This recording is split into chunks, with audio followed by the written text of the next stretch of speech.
other in other levels, basically.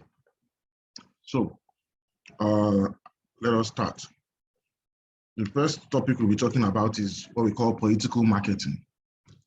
Political marketing is a process whereby political parties use marketing instruments as part of their electoral campaign activities. I'm sure many of us here have witnessed political campaigns, and you see what the politicians do. There are so many gimmicks that have been used by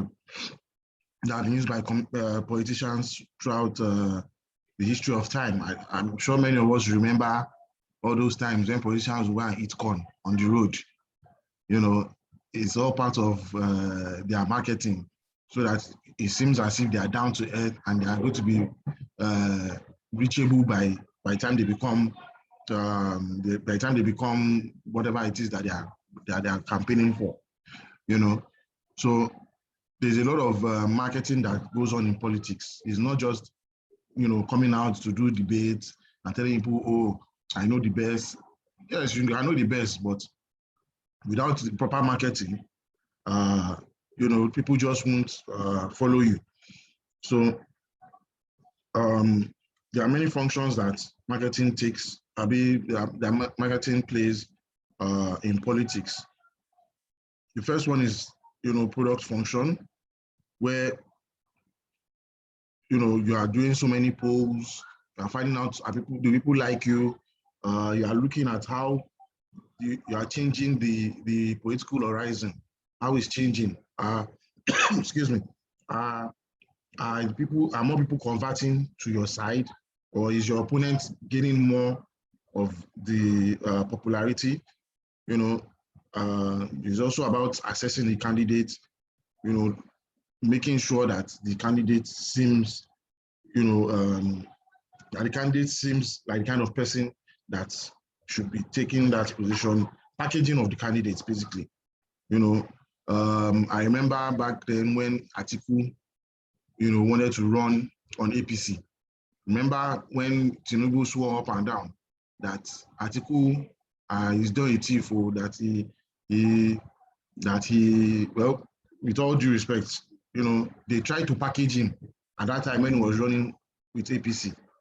But immediately things didn't work out, and Atiku switched back to PDP. They started mudslinging him again and telling so many things about what he had done. So they started alleging so many things that he had done. He had never been convicted. Anyway, so the product function for marketing is how to package the candidates and how to monitor how the populace feels about that candidate. Then the pricing function is to know how much you are going to spend and whether that money spent is achieving any results. So it's about spending money on adverts and then monitoring the outcome of those adverts to see if the money spent has any effect. Another function is the promotion function, which is how you distribute information about the candidate. So do you want to use adverts? Do you want to use posters? Do you want to use radio jingles? So the different ways that you disseminate information about the candidate, and then of course news management. So the news about the guy, is it bad news? If there's bad news, how you quickly manage it so that the bad news does not affect him, and things like that. And then finally, the distribution function. The distribution function is for political marketing is kind of like the promotion function, because it's also about how you get your candidate out there. The different channels that you would use in promoting him. All right. So that's all about political marketing. Like I said, this is just a brief introduction into these two concepts. Once you progress to another class, or I think even in this course, before the end of this course, we'll go deeper into detail about these concepts. But for this study session, we're just introducing you to these concepts. So the next concept is relationship marketing. And relationship marketing is the development, growth, and maintenance of cost-effective, high-level relationship with individual customers, suppliers, distributors, retailers, and other partners for mutual benefit over time. So just the way it sounds, you are trying to make sure that you build relationship with all the stakeholders in your business, so that it is not just a situation where you're just saying it's business only, we don't want to know anything about you. If you're a supplier, this is where you will supply, put it down there and go. You understand? If you're a customer, this is what you want to buy it and go. You understand? Now, the difference is that depending on the product, you know, in some cases, it might be good to have what we call transactional relationship with your customer. You understand? I mean, if you are selling something like a fast-moving consumer good, something like Gala, something like Biggie, something like Coca-Cola, you can't develop any real relationship with your customers. You understand? But if you are selling something like furniture, for instance, you are a carpenter, you're a furniture maker, you make furniture, you will sell more if you are practicing relationship marketing. So what I'm trying to say is that relationship marketing is not possible in some cases, but as much as possible, if you see that it is possible for you to have that kind of high-level relationship with your customers and with other stakeholders, then it will be of benefit for you to do relationship marketing. So, like I said, there are two different kinds. Is either you are having a relationship or you are doing a transactional kind of thing. So these are the differences. Let's look at some of the differences between transactional, which is just business. No, how are you? No greeting the customer. No, nothing. It's just business, and you move on. Even with the supplier, it's just business, and you move on. That's transactional marketing. The relationship is where you try to develop, some intimacy, as it were, and be on some, one-to-one discussions with those stakeholders. So that's basically the two types, and we'll look at some of the differences between transactional and relationship marketing. The first one is the difference in time orientation. Excuse me. If you are a gala, a company a business making gala, I mean, you are going to be talking about transactional marketing. So your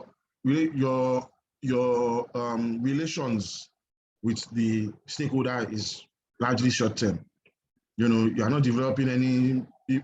Most people who eat gala just because they are hungry at that moment. I don't think I've ever met anybody that is addicted to gala that will say, to eat gala is hungry meal. It's just the kind of food that you just eat just to bridge 2 meals. Between 2 meals, you don't have time to eat a large meal. You just take gala and eat it and you're fine. You understand? But for relationship marketing, it's more of a long-term orientation. You want that customer to be with you for a long term. You want that supplier to be with you for a long time. You understand? You don't want a situation where you just supply and go. It's better to develop a long-lasting relationship with that customer so that customer will continue to patronize you throughout the lifetime of your business. If you have any questions, please, you can always send them to the chat and I'll answer them once I'm done with the presentation. Now, another factor, that where there's a difference in transactional and relationship marketing is with the organizational goal. What are you trying to achieve? What is the business trying to achieve? Now, for transactional marketing, the business is trying to make the sale, just sell that thing and move on. You understand? But for relationship marketing, the emphasis is more on satisfying the customer so that he keeps on buying over and over again. Another thing we'll look at is the customer service priority. So are you interested in making sure that the customer is satisfied, or do you just want to collect the customer's money and move away? For transactional marketing, you just want to collect the money and move away. But for relationship marketing, your customer service must be on point. The customer must be satisfied. All right. Then we also look at customer contact. How much of a contact do you have with your customer? So for transactional marketing, is actually quite low. Once you have sold that thing, you have moved on. And for relationship marketing, is frequent. So you are getting in contact with the customer over and over and over again.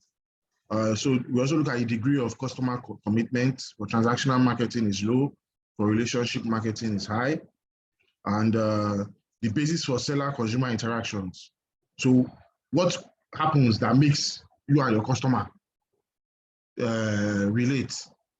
What may happen? So for transactional marketing, the only time that the producer and maybe the customer, or the producer and the supplier, or the producer and the retailer, the only time they meet is when there's a problem and they want to resolve that conflict. When somebody files a complaint, that's the only time they relate. But for relationship marketing, there is more of cooperation. So even the customer might, because you have a relationship, the customer can send other people to you, can refer you to other people. Your supplier too can refer you to other people and things like that. There's a lot of cooperation when there is relationship marketing, and there's a lot of trust as well. And then where do you consider quality? In transactional marketing, they only consider that let my product be good enough so that I don't have to discuss with these people. You understand? So it's only in the production stage that quality is really important. Or it's only at the production stage that they really think about quality. But for relationship marketing, the entire company is thinking about quality, because the entire company is relating with the customer, and the entire company is interested in satisfying the customer. Yeah. So what are the stages of relationship marketing? How do you start if you are going to do relationship marketing? The first one is to create your customer database. And that means you are just collecting information about your customers, their address, their phone number, what they like, what they don't like, different kinds of information. You store it in your database. And then once you have stored it in your database, the next step is to analyze the database.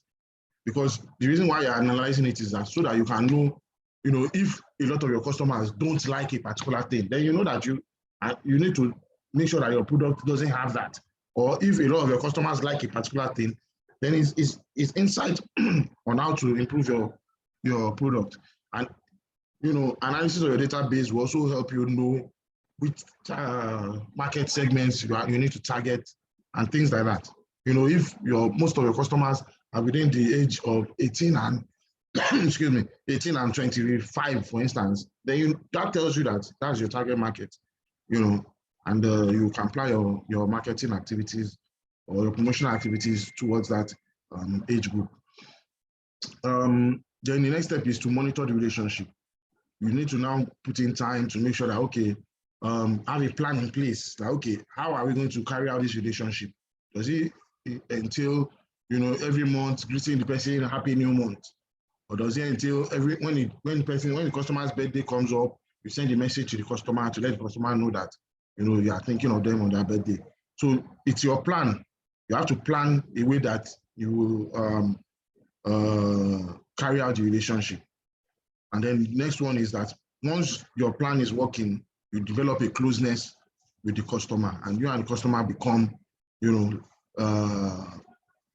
like friends, so to speak, and then you can say that your relationship marketing activities have been successful. Now, what are the core elements of relationship marketing? The first one is making promises. So there's no way you are just going to have a customer and put them, you have to make them a promise that, okay, the promise of satisfaction in whatever it is that you are producing, whether it's a service, whether it's a product, you have to make them a promise that they are going to be satisfied. And then you have to enable that promise, activate that promise. You understand?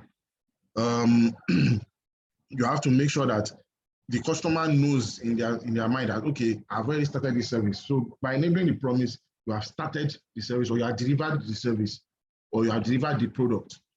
You understand? And then keeping the promise. So you have to make sure that that product, at the end of the day, does what you said it will do. So you have to keep your promise, because if you don't keep your promise, then the relationship will not last very long. So how do you develop a relationship marketing philosophy? That's for you as a business. How do you start? If you want to have a relationship marketing philosophy, that's relationship marketing outlook. You want your business to be run on relationship marketing. The first thing you need to do is to focus on your price. You have to set a price that is, comfortable for your customer without necessarily bankrupting you. So your price has to be very, very important, because it is always key for the customer to be sure that whatever they are paying, there's what we call price fairness in it. You understand? And price fairness is about, the customer feeling that he has received enough of value to justify the price that he has to pay.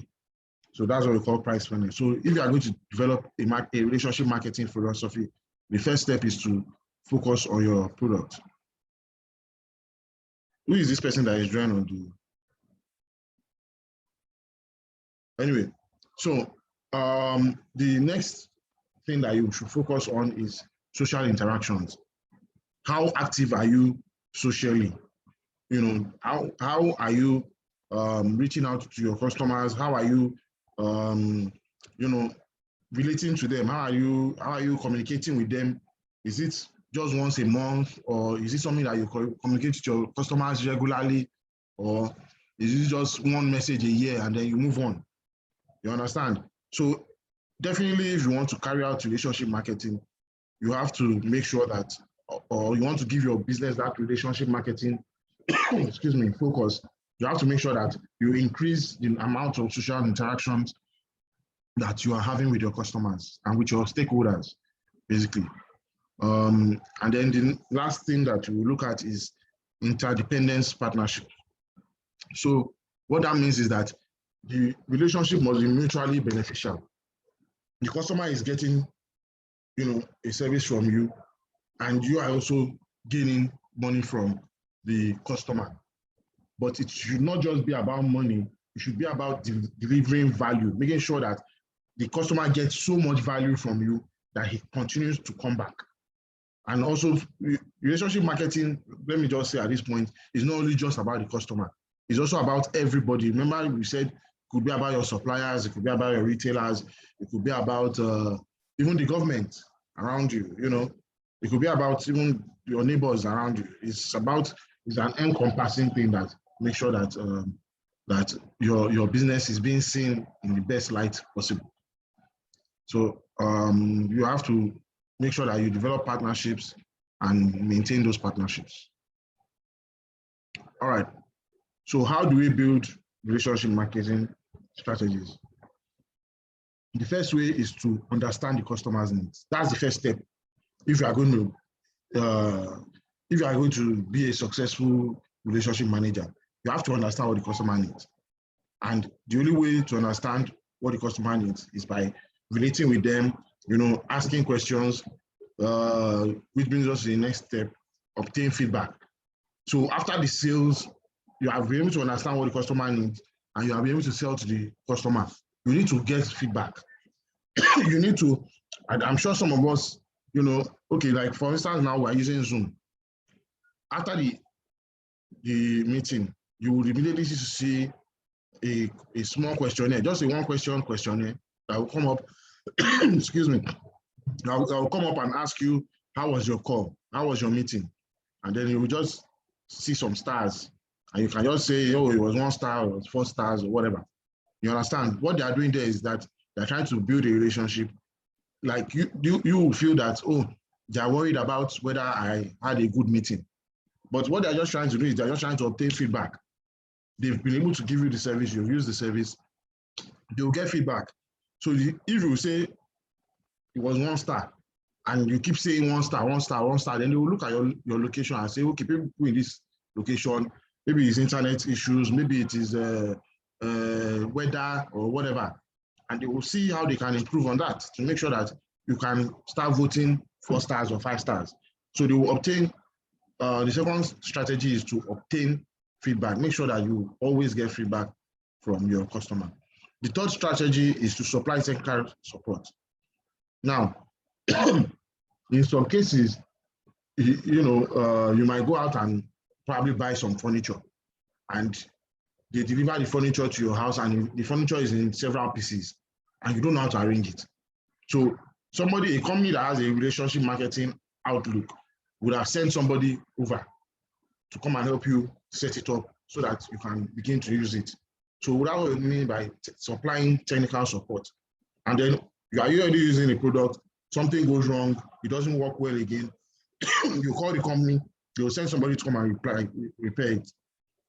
So a lot of companies that sell electronics, that I know that LG does it, at least I'm sure of in Nigeria, LG does it. If you buy and it's still under warranty and you call them, they either tell you to bring it if the item is small enough, or if the item is large, they send somebody, sorry, excuse me, they send somebody to, sorry, excuse me. They send somebody to come and repair it in your house. Another strategy is to provide expert advice. So just like sometimes you might be using, let's say for instance, you buy a computer and the thing is not giving you issues. A company that has a relationship marketing outlook would have provided a phone number or an email address where you can send them and say, oh, this thing, I don't know how to figure it out. And then they'll be able to tell you maybe over the phone, oh, press this, or they'll be able to send you back an email with a manual and things like that. So if you are going to have a relationship marketing outlook, you should be prepared to provide expert advice. Now, the fifth one, right? The fifth one, yes, is to support customers with available resources. So if I'm trying to think of where this can work, to support customers with available resources is that, okay, provide as much information as possible for the customer to be able to make the informed decision to buy your product and then to be able to use your product very well.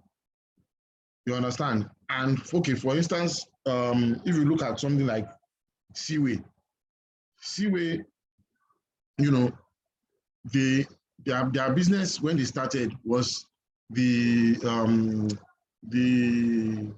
water dispenser. You understand? That was what they started out with. They started out with water dispenser. But in order for them to continue to sell their water dispensers, they had to, be selling, they had to make sure that the water was readily available everywhere. Actually, their product is water. The water dispenser is the available resource that they are using to sell their water. You understand? Their product is actually water. But they needed to, make available water dispensers. Otherwise, people will not buy the water. So they went and started importing water dispensers. And before you know what happened, their water was everywhere. So that in that situation, they supported the customer with, available resources so that the customer can continue to buy their water. Now, the last one there is the high level of service, reliable delivery, and then you minimize defects. So make sure that the quality of what you deliver to your customer is on point. Once you can make sure that the quality of what you developed,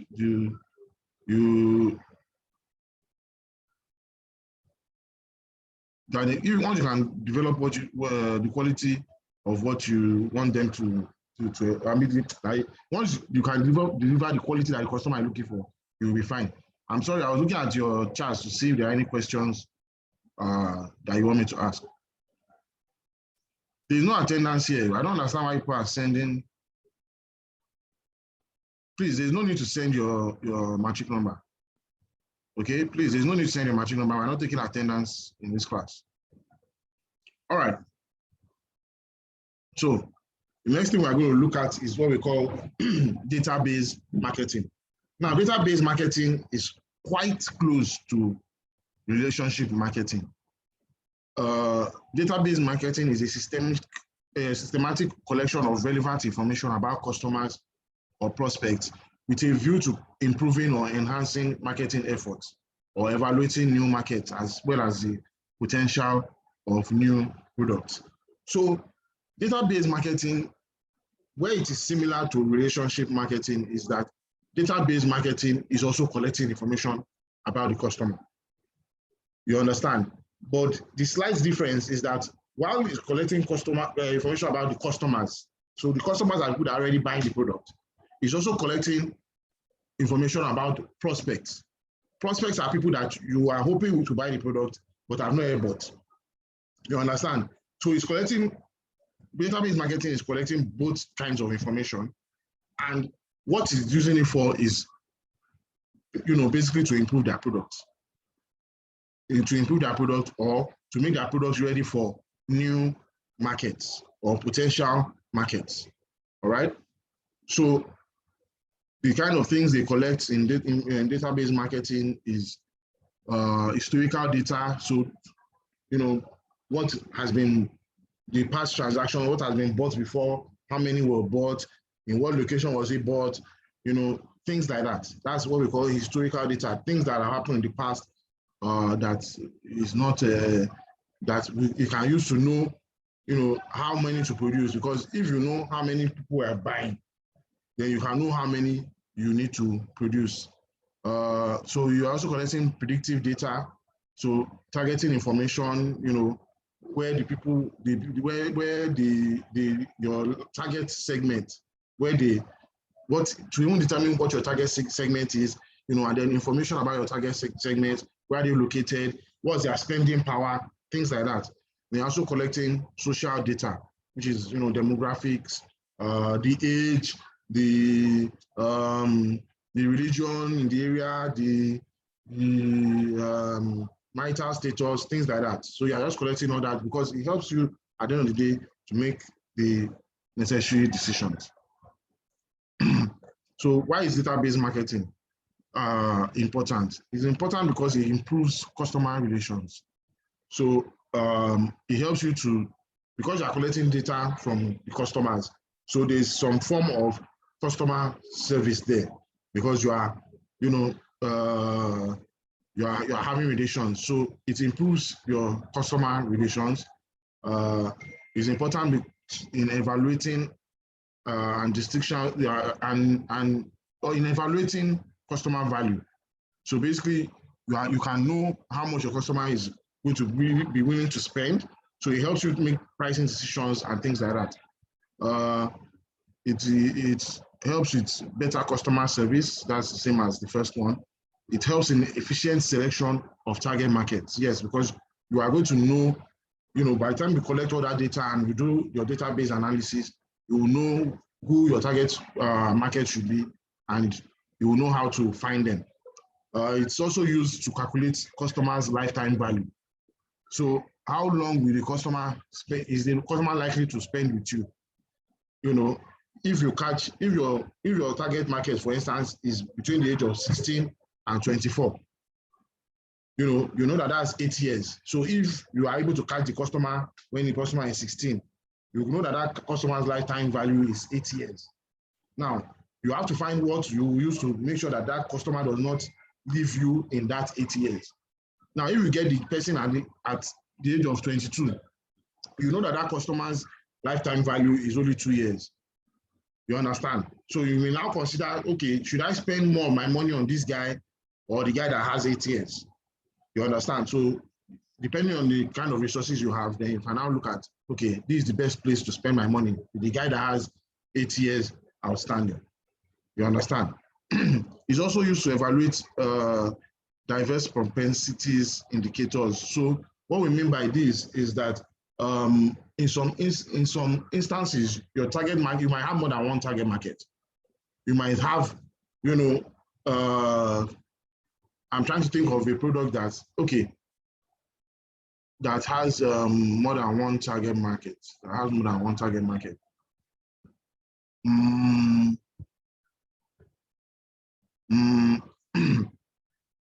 I can't think of any right now, but it's possible for a product to have more than one target market. So you will be able to know, okay, that this target market is, what's the size of this one and what's the size of this one. And then you will know which one is the best one for you to how to spend, how to split your resources between the two. You understand? So, and it also needs to calculate potential new markets, target groups, and products. So, if, for instance, all your markets all your products have been sold, or your product has just only been sold in Yaba, and you are able to collect information on the people in Yaba, then you will know whether people in Barada, for instance, may be potential customers, because you will be able to check that, okay, what's the price, the salary range for people in Yaba? How old are the people in Yaba? Is it an old population or a young one?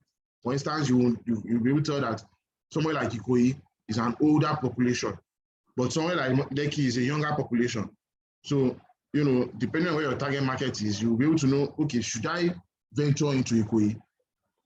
But once you collect the data, and depending on what your product is, you can know whether it might be profitable for you to venture into Ikoyi, or to just avoid Ikoyi and then move to Yaba, since the residents share some similarity in terms of age and in terms of income range. So what are the merits of database marketing? The first one is improved precision. So it helps you to make informed and precise decisions. The second one is improved targeting. So you can easily identify your target market and be able to define them easily. The third one there, improved customer satisfaction, because you're able to know what the customer needs, able to tailor your product to deliver that. Is more effective. It offers more effective direct marketing. So once you have collected your customers' details, like your phone number, their emails, you can easily throw out, if you have like a new product, or you want to pass out some information, is more effective because you've collected all the contact details are in your database. And then the final one there is that it reduces the cost of market research. And it does that because you are able to, because you are collecting data on the go, you don't have to plan another market research. You understand? Because once you have introduced database marketing into your day-to-day activities, then if you want to find out anything, you can just directly go to the customers, send them direct messages, and let them respond, rather than going to go and now design another questionnaire and then take it outside to people that you don't already have their contacts. So it can reduce the cost of market research. Now, the last concept we'll be looking at is the concept of industrial marketing. What do we mean by industrial marketing? It involves all the marketing activities targeted at individuals or organizations who are acquiring products for use in the production of other products and services. So people that are buying raw materials are the people that carry out industrial marketing. So that means your product, you are not buying a finished product, you are buying a product that you want to use to make your own final product. So what are some of the things that can be considered industrial products? The first one is capital goods, which is buildings, land. You want to start a business now, you have to acquire a property. Either you rent it or you buy it. You have to acquire a property. And that property has to be, in some cases, it can be land, bare land, if you are doing it into agriculture and whatnot. The second type of product, industrial product, is operational goods. And operational goods are the equipment that you will use in your production process. The equipment, the one that maybe is a grinder or is a mixer or whatever, but the equipment that you would acquire for your production process are called operational goods. And also the maintenance of those equipment is part of what you buy as an operational good, because the equipment must be maintained. You would experience breakdowns and defects and all that, and you must maintain it. And then the last type of industrial product is what we call output products. And those are the actual raw materials or the components that go into the production process. So for instance, if I were making Coca-Cola, for instance, one of my raw materials that I was buying would be sugar. And then also maybe probably I'll be buying water, I'll be buying the coloring for the Coca-Cola and all that. So those are raw materials or the components that will mix together to form your final product. So what's the difference between industrial and consumer marketing? Remember that industrial marketing is for people who are looking to buy things that they will use in their own production. Meanwhile, consumer marketing is for people that are looking to buy things that they will consume by themselves, or either they are buying finished products. You understand? So the first difference there is that industrial market has a derived demand, derived in that unless I want to produce, that product, that final product, I'm not going to need to hear from you.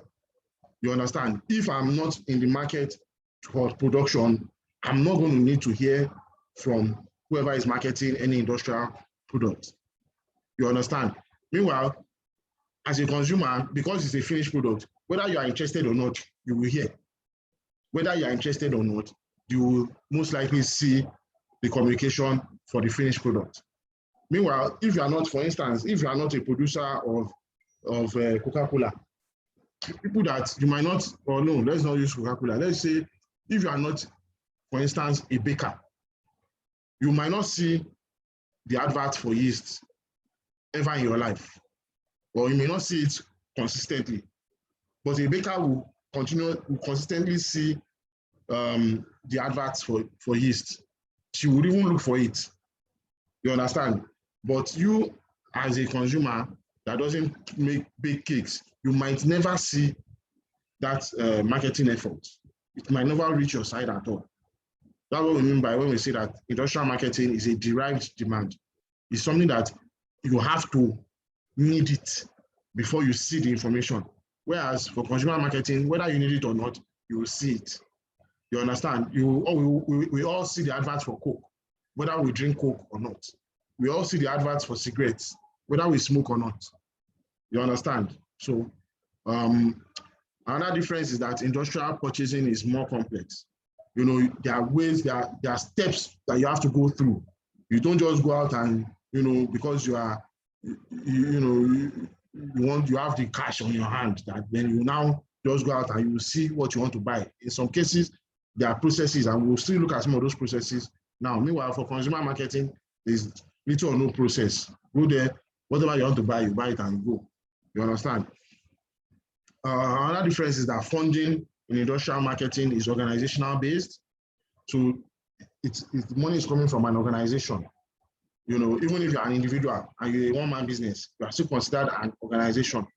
Meanwhile, in consumer marketing, funding is mostly personal.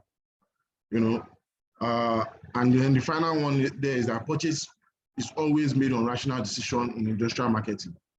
There's nothing like, because I like this person, I'll go to buy his own over this. No, you make a rational decision. How much is the product? Can it deliver the quality I need? Is it easily available? If it answers all those three, then you buy.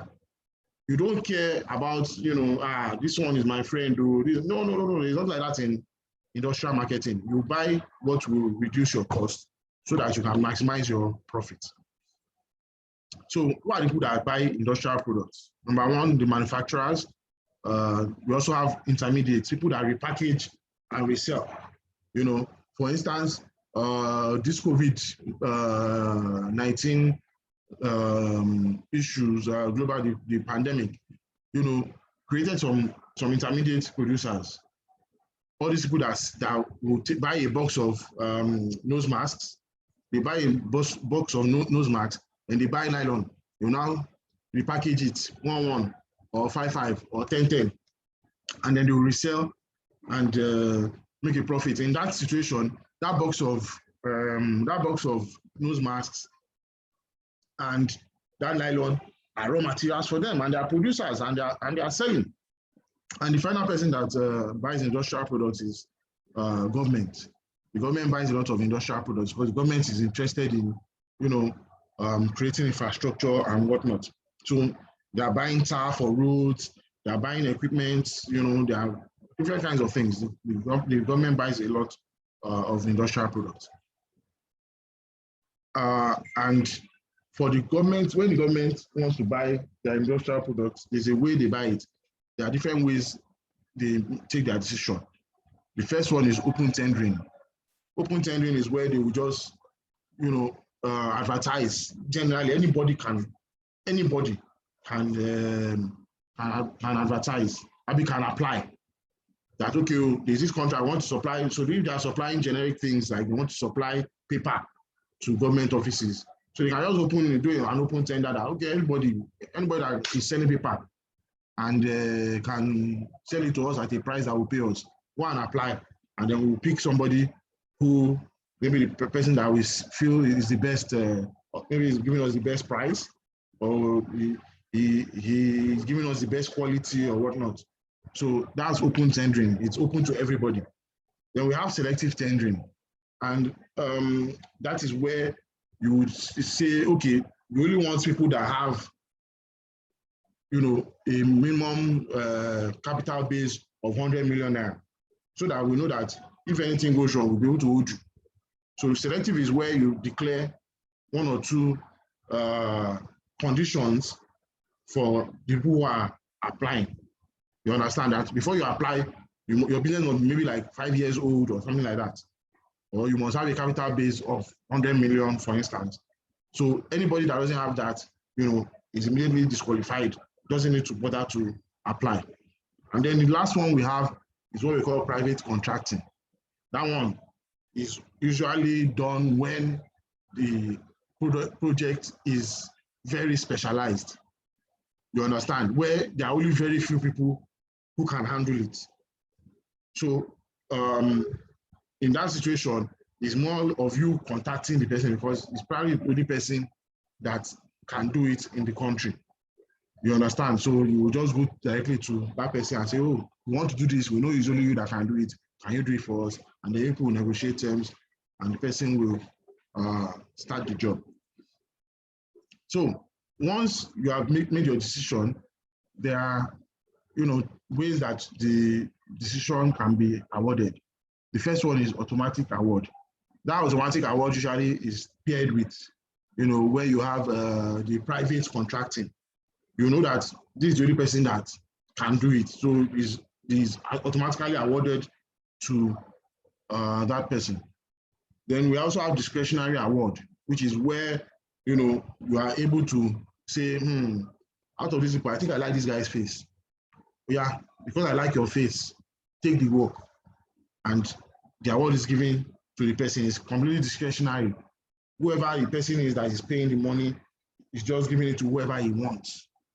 You understand? It's discretionary. It's not necessarily objective in nature. And we find that that's a lot of what happens in Nigeria, where we give contracts to the people that we like, the people that are our friends.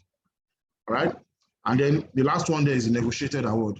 That is more objective, where you probably you will shortlist and then you interview the applicants, and then you will try and see which one of them you can come to an agreeable term with. So that's negotiated award. We don't see that a lot in Nigeria. So, so how does the purchase decision in the industrial product, for industrial products, how does it work? The first step there is problem anticipation or recognition. So you have to identify a problem and see that, oh, okay, I am a baker, for instance, and as a baker, sorry, excuse me, I'm a baker, for instance, and as a baker, I'm going to need to buy 2 bags of flour every month in order to be able to, meet the demands of my customer. So in doing that, you have identified a problem, or you have recognized that this is what you need to do. You are going to need 2 bags of flour. So you have identified your problem. So the next thing you are going to do is, okay, there are different kinds of flour in the market. what kind do I need? Is it the one that is plain, or is it the one that is self-raising, or is it the one that is whole wheat? So you have to, you know, determine what quality you want to work with. You know, is it the highest quality, or will I just do Nigerian made flour, or do I want imported flour? So you have to determine, okay, which quality. And then once you have determined that, okay, I'm going for imported flour only, that's the quality I want, then you have to describe that quality. What does imported flour do? Maybe it rises faster, it has a higher yield, and things like that. So you have to describe that quality, because it will help you by the time you go to the market to make sure that you are picking the right imported flour. Then the next step, after you have described the quality, you know what exactly you are looking for, is to search for potential sources. So you are going to the market. Where is the best market to buy it? Is it a Lagos Island market, or is it a Mushi market, or is it Tejo market? You understand? So you look for different sources. Now, in some cases, I'm just using flour as an example so that I can give you some sort of pictorial. But in some cases, the search might involve publishing an advert in a newspaper that, okay, we want to buy, paper. We want somebody that can supply paper, or we want somebody that can supply, whatever it is. So in some instances, your search can involve, publishing adverts and all that. So once you have been able to publish your adverts, or you have been able to know that, okay, it is the people that sell imported flour are in Mushi market, then you now tell them, yeah, you are selling imported flour.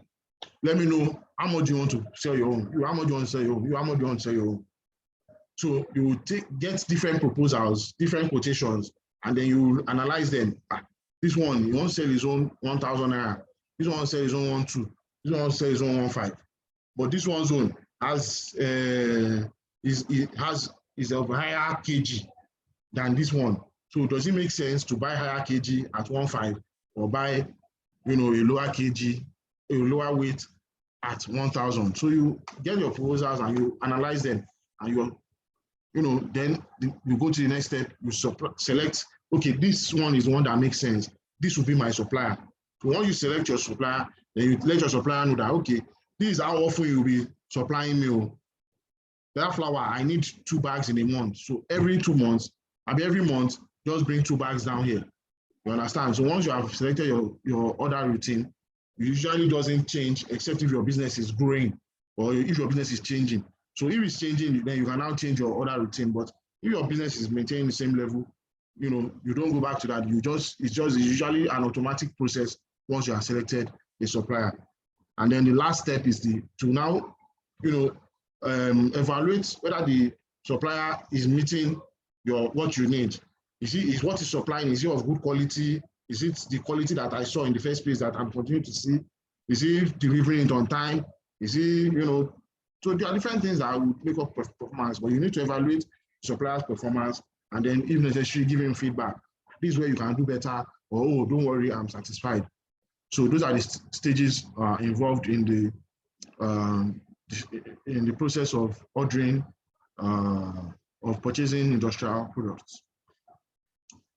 So that process that we just described, there are different actors along the way. But for our baker, who is just a small business person, is probably going to take on all these roles. But in a large organization, there are different people that take on these roles. The first one is the initiator, the person that recognizes the problem. That is there, what am I want to produce bread, or I want to produce cakes. I'm going to need 2 bags of flour every month. That's the initiator, the person that recognizes the problem.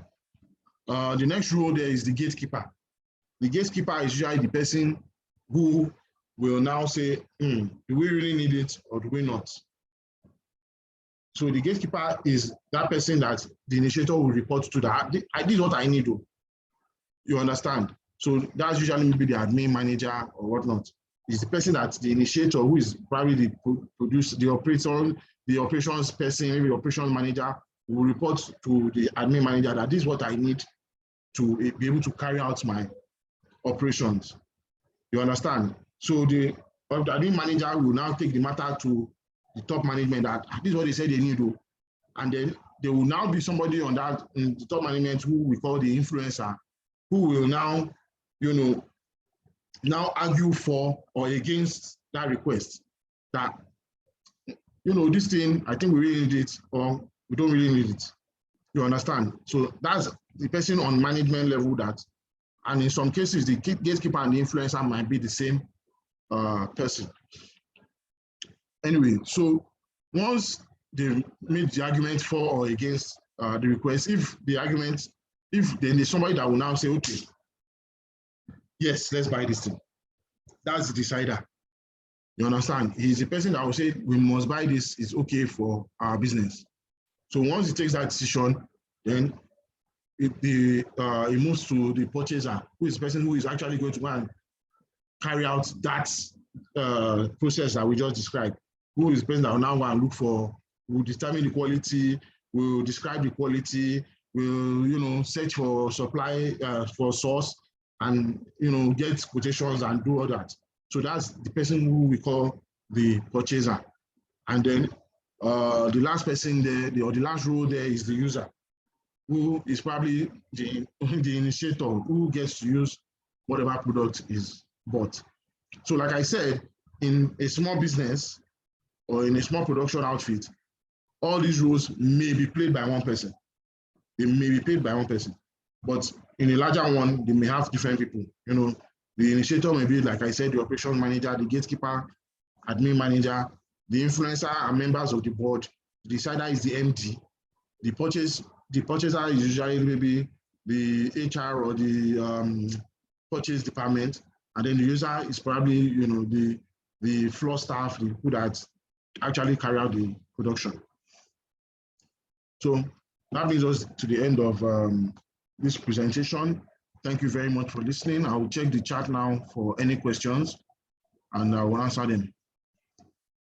All right, so Lucky Ime says, are there some industrial products that can be produced directly for customers? No. Sorry, excuse me.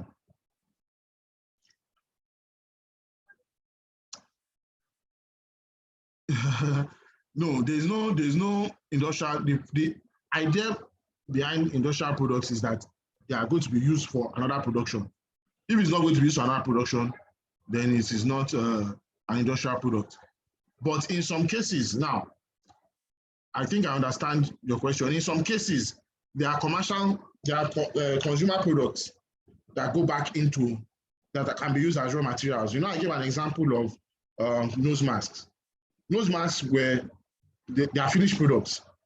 It is just the fact that this pandemic turned them into raw materials. Because before then, now, who was buying nose masks? Only the hospitals, and the hospitals were using them as final products. We were not going any further. But because of the pandemic, everybody is now buying nose masks, but not everybody can afford a box of nose masks. So some other people now saw it as an opportunity and then took it and started repackaging it for sale. So they turned it, so in some cases, consumer goods can be turned back into raw materials. But usually an industrial product is one that is supposed to be used for production. I have a question from Charity. Please, in a family setting, who is the gatekeeper? The gatekeeper, it depends on your family, but usually the mother. She's the one that gets all the requests, usually. All right, Grace says, is there any difference between the purchaser and the user? Well, yes, the purchaser is the person that goes to buy. It may not be a user. In a large organization, the purchaser may not necessarily use the product. But in a small organization, where everybody is, all the roles are being carried out by one person, yes, the purchaser can be a user, but there's a difference in a large organization. All right, so Said says, assist to shed more light on the difference between database marketing and relationship marketing. Like I said, they are very much the same. They are mostly the same. The difference is that in relationship marketing, you are focusing only on customers. In database, you are collecting data from customers as well as from prospects. Do you understand? So that's the major difference that I can see there. All right, I'm checking for other questions.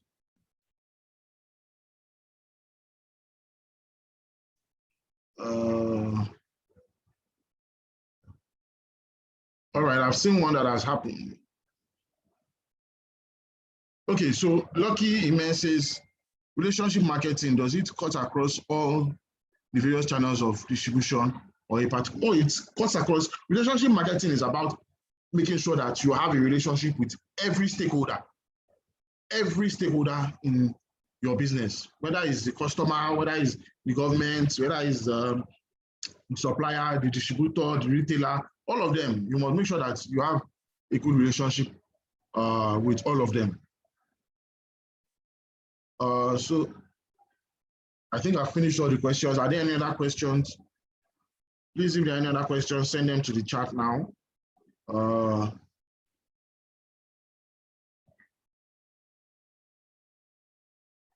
I think we've run out of time. It's past 10 already. So thank you very much for joining us today, and I'm happy to have. Thank you very much, Dr. Adeyale, sir. Yes, thank you, Bisola. So yes, we're going to stop there, and so I'll see you guys later. Okay. All right, sir. Thank you very much, sir. Thank you. Have a lovely weekend. Yeah. Bye, sir.